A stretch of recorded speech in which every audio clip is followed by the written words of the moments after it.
Are we ready? Yeah. Okay. I'm here with one of my longtime brothers that go back from the late 60s to 70s, and we used to dance at powwows together. And he was the tallest fancy dancer I ever saw, but had the moves to prove that he knew how to dance. And to this day, he still dances. Last time I saw him dance, 2006 down in Fort McDowell, Arizona, powwow. He was traditional and he was good. And I ended up being a judge for that one too, and I voted for my brother. Heck yeah. But yeah, he plays too, and it was an exciting adventure for me to finally see my brother for many years. I had lost contact with him. But anyway, he was here to help out on the longest walk, him and his girlfriend Rachel here, and I would just like him to share the story of the experience he had this past week in Albuquerque while the walk came through, as they were supporters and how you put it now, lended their home out to the walkers, and right now I would like them to share their experience with you. Here's Cody right now. Thank you, bro. Come doon. Good evening to all of you. My name is Robert Tree Cody. I am an enrolled member of the Salt River Pima Maricopa Indian community from the small community of Lehigh, which is a Maricopa community. I am also of the First Nations Dakota people from Canada as well. My experience with the American Indian movement goes way back since the beginning at the Little Red Schoolhouse. Years ago, there were many men and elders, guys like Eddie Benton, Russell Means. Well, this was a little before Russell, but there's Eddie Benton and Clyde and Vernon Belcourt, Dennis Banks, and a few of the other brothers organized the American Indian movement back in the late 60s. As the years went on, I became familiarized with the brothers, and soon I became a member of the American Indian movement.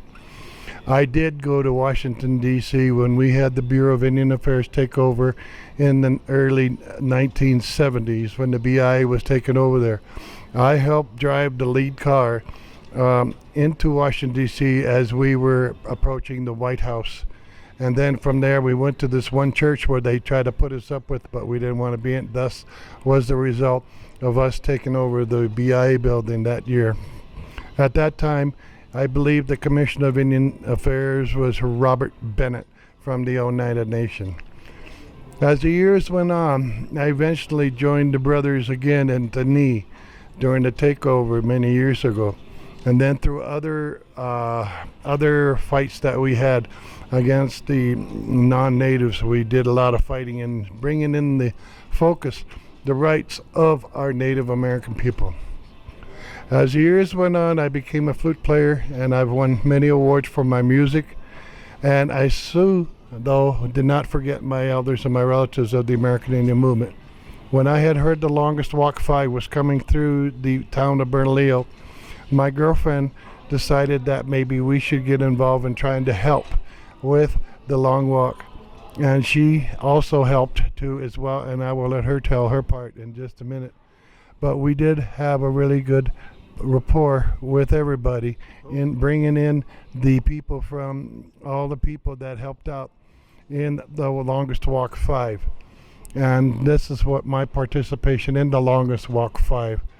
And so at this time, I'm going to turn the microphone over now to my girlfriend, Rachel Key, and she will identify herself and introduce herself.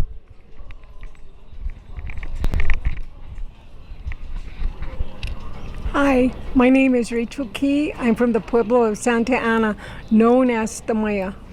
And I don't have a history of being an AIM member or anything.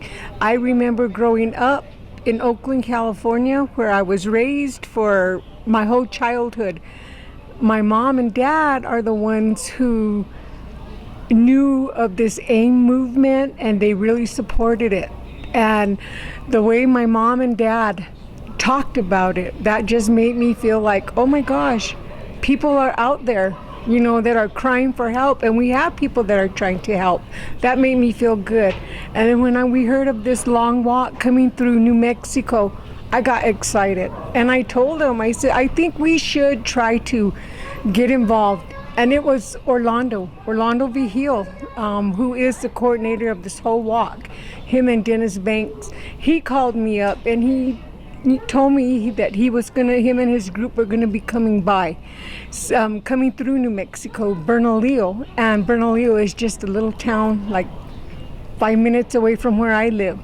So what I did when he told me that, I got in touch with our Pueblo governor, and they came, the governor and a couple of councilmen and some of the people that on the business side of, they came out and they welcomed the walkers. From that day of them coming and me actually getting to meet them, they're embedded in my heart.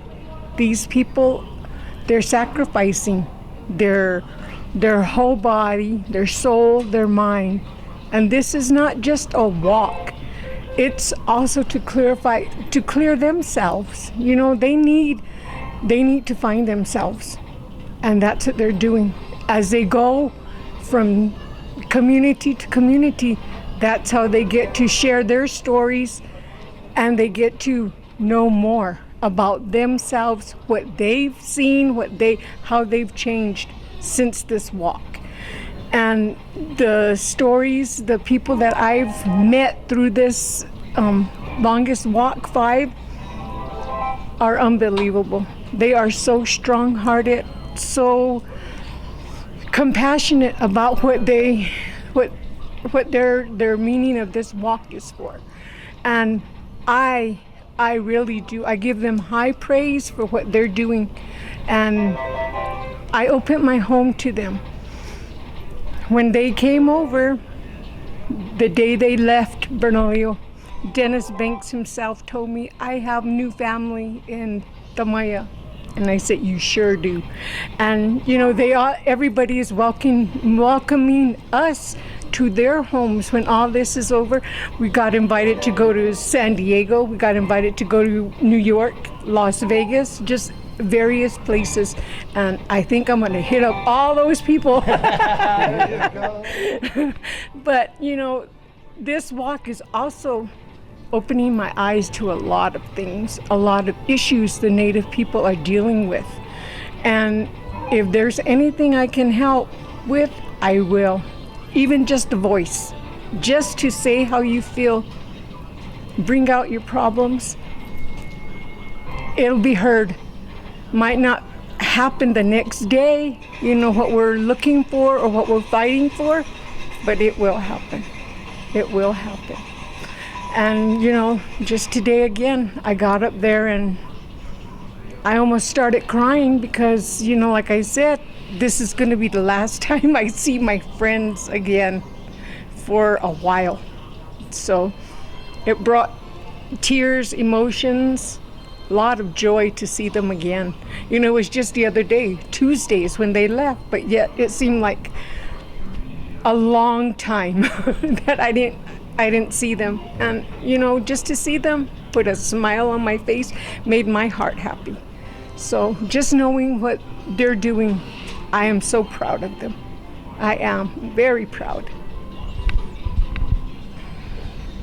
Okay? Okay.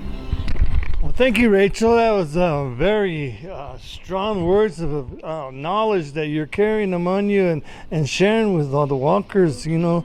And it's experience like this, both of you being there to help, not denying any help. I mean, denying to say no. As a lot of people have been, you know, turned down to help support the walk. But you know, as a couple there in Tamaya and walk coming right through there, you were there for them. And I appreciate that, and I know they appreciate that too, because it comes from a beautiful heart, and you both are beautiful people. And we've been brothers for many years, Tree, you know, and I'll never want to lose that feeling. And I met a beautiful lady here with Rachel, and then she's my sister. And she'll always be my sister as long as I live. You know, and you just be good, man, be hustler, man, you know, because, you know, and what you believe in is the knowledge of the walk and everything. Once they get to Washington, D.C., to tell what they're proposals or all the knowledge they gain from the people. I hope they listen out there. They have small ears. They got to open them wider because we do, as Native people out here, need help here on Turtle Island. Yeah. And the only way we could do it is by doing the walk and showing the people that we care, we need help. Our people need the help. So please, and I appreciate what the two, my brother and sister said here, and continue on their journey with his flute music. And once he gets done with his surgery and everything, get back in that circle, brother, because that's where you belong, dancing your heart away. Because that's where I saw you first time, and that was the last time I see you was out there dancing. And I want to see it again. Yeah, And thank you very much.